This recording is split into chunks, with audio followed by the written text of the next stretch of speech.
Ladies and gentlemen, thanks for joining. It's Isaac Wolowik here, sharing with you some thoughts which I hope you will enjoy. So, to answer our question of last week, if we admire people that are truly themselves and just are who they are versus trying to fit in, why aren't we that way? Why do we try to fit in if that's what we do not admire? And the answer, I believe, is sadly very simple. That there is a plague within humanity that most of us do not talk about.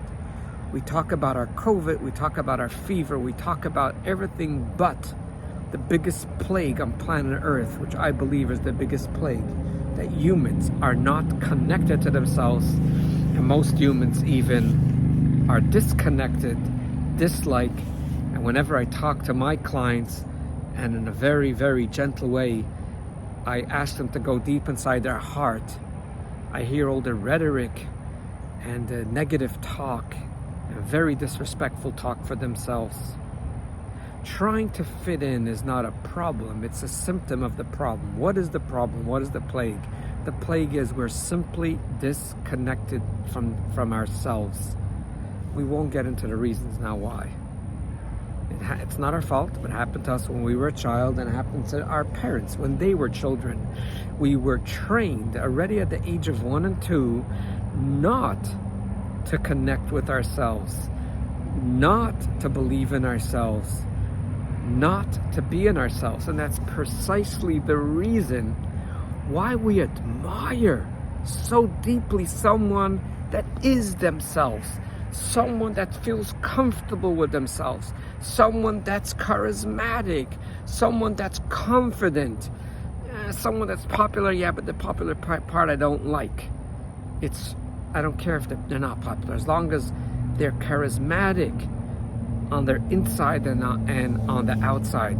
We crave, because that's who we really want to be. So why aren't we that way? Because there's no one to connect to. Do you know, there's sometimes we want to recharge. This just came to me now. Thank you, Lord, I love you.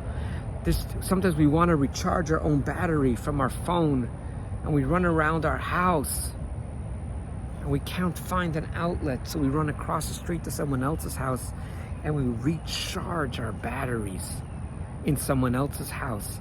With a phone, it's going to work. You don't have to recharge it in your house. Your phone will work, although you just recharge it in someone else's house. But it's not the way it works with our lives. We're not recharging our batteries. We are meant to live. And that explains why we try to fit in. That explains why we're through addictions. That explains why we need to be on Netflix. That explains why we need to be distracted. Explains why we need the weed. That explains why we need the alcohol. People think there's something wrong with weed and alcohol and addictions. I think there's nothing wrong with them. I think there's wrong with what causes us to get to them,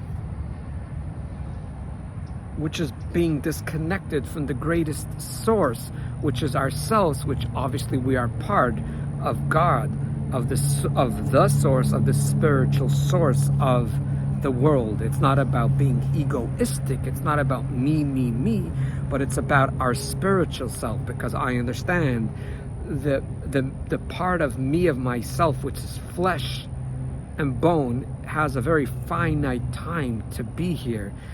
It was born and it will be gone within years to come. If it's a few seconds or 110 years, that's irrelevant. When I say the me, I talk about to be connected to ourselves.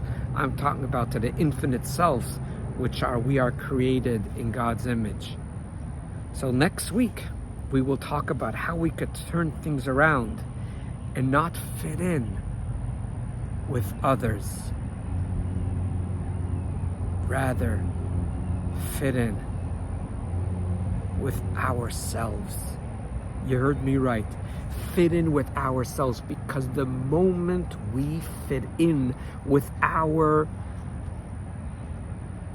uniqueness, with our DNA, with our, I was going to say truth. Yeah, perhaps you could say with our truth, or what works for us. we will not try to fit in. Could you imagine you like a certain food that's actually healthy and it's good for you, but you look around and you begin to eat food that everyone else eats, even though it might not be healthy and it might not be tasty to you, because you want to fit in. You don't like it, they know you're a bluff, and that's why you're never happy anyways. How do we turn this around? Join me next week, and we'll take it from there. But till then, always remember, you are greater than you think you are. Thanks for joining.